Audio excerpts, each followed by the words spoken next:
నమస్తే ఫ్రెండ్స్. విద్య యొక్క గొప్పతనం తెలుసుకోవాల్సినటువంటి బాధ్యత ముఖ్యంగా పాలకులకు ఎంతో అవసరం.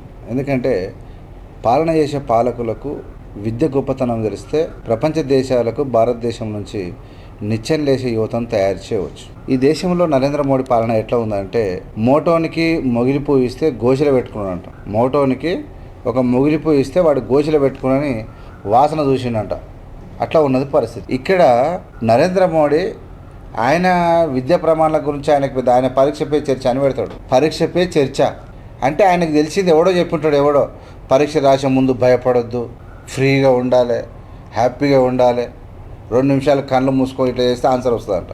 ఏందో పిచ్చి కథలు, పిట్టె కథలు, పిచ్చి పిచ్చి మాటలు చెప్పేటువంటి నరేంద్ర మోడీ ఎవడో చెప్పిండు. ఇప్పుడు యాక్చువల్గా స్టూడెంట్ దాన్ని చదివి ప్రాక్టీస్ చేస్తే స్టూడెంట్కు దాన్ని ప్రిపేర్ కావాలి, ప్రాక్టీస్ చేయాలి, దానికి ఒక ప్లాన్ చేయాలి, దాన్ని ప్రజెంట్ చేయాలి. ఒక సిస్టమ్ ఉంటుంది ఆ ప్రాక్టీస్లో. చదివితే వస్తుంది, చదవకపోతే రాదు. ఎవరైతే కాన్సన్ట్రేషన్ చేసి త్వరగా ప్రిపేర్ అయ్యి దాన్ని ప్రాక్టీస్ చేస్తారో వాళ్ళు ప్రజెంట్ చేయగలుగుతారు. అట్లా కాకుండా కళ్ళు మూసుకోవాలి, గాలి పీల్చుకోవాలి అని చెప్పి పరీక్షల మీద చెప్పేటువంటి ఈయన ఇలా లీకేజీలు అవుతూ ఉంటే ముందుకొచ్చి, అంటే నరేంద్ర మోడీ కాలం లోపల 99 సార్లు పేపర్ లీక్ అయింది. 99 సార్లు పేపర్ లీక్ అయింది. చదువు రాని అడ్డగాడిదలకు, పేరు రానికి రానివాడు స్టేట్ ర్యాంకులు వచ్చినాయి.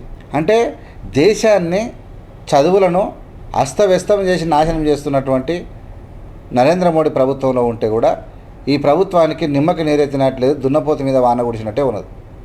ఇలాంటి వ్యక్తి మోటోని మొగిలిపూ లేక ఉన్నది ఇలా పరిస్థితి. వీళ్ళు పెద్ద ఏందో ఇప్పుడు అదే పోలీసు వాళ్ళు చూసి ఎవరిని అరెస్ట్ చేయాలి కాబట్టి 2 అరెస్ట్ చేసి ఏమో చేశారు.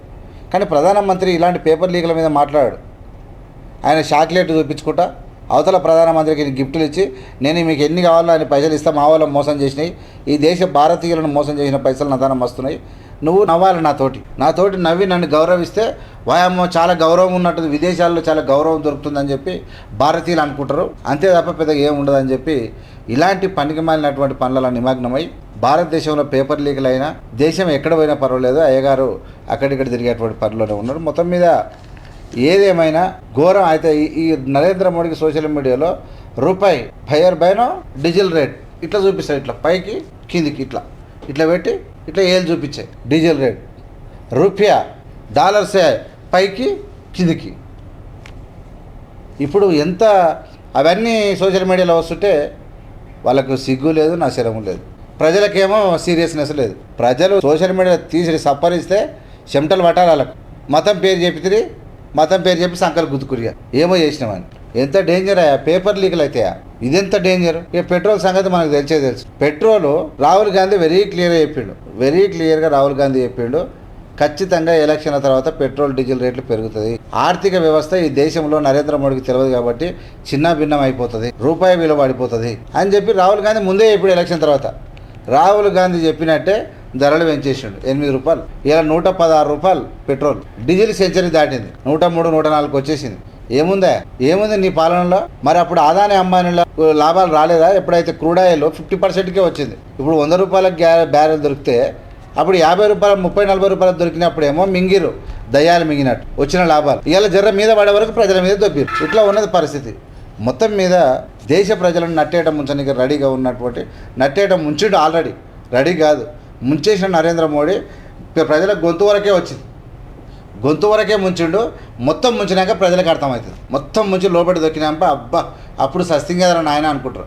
అప్పటిదాకా నరేంద్ర మోడీ ఇట్లా గుద్దుకుంటారు, జై శ్రీరామ్ అంటే జై శ్రీరామ్ నరేంద్ర మోడీ తాసులు. మనం అందరం జై శ్రీరామ్ అంటాం, మనం అందరం హిందువులమే, మనం అందరం ఈ దేశ మూలవాసులం. కానీ మనకు ఒక మత్తెక్కించిండు. ఈ మత్తులో మనం కొట్టుకొస్తుంటే ఈ దాకా వచ్చింది, 3 తలకాయ కాయకు వచ్చింది నీళ్ళు. ఇప్పుడు నెత్తిలో పెట్టి తొక్కినట్టే అడుగున పడతాం. అప్పుడు అరే మంచోడు అనుకుంటే తొక్కి కదా అని అప్పుడు అర్థమవుతుంది. అప్పటి వరకు మత్తులో గుద్దుకోవాల్సి రావాలి. చూస్తూనే ఉండండి ఏబిఎం మీడియా. లైక్ చేసి, షేర్ చేసి, సబ్స్క్రైబ్ చేసి ప్రజలకు పంపండి. జై హింద్, జై భీమ్, జై భారత్.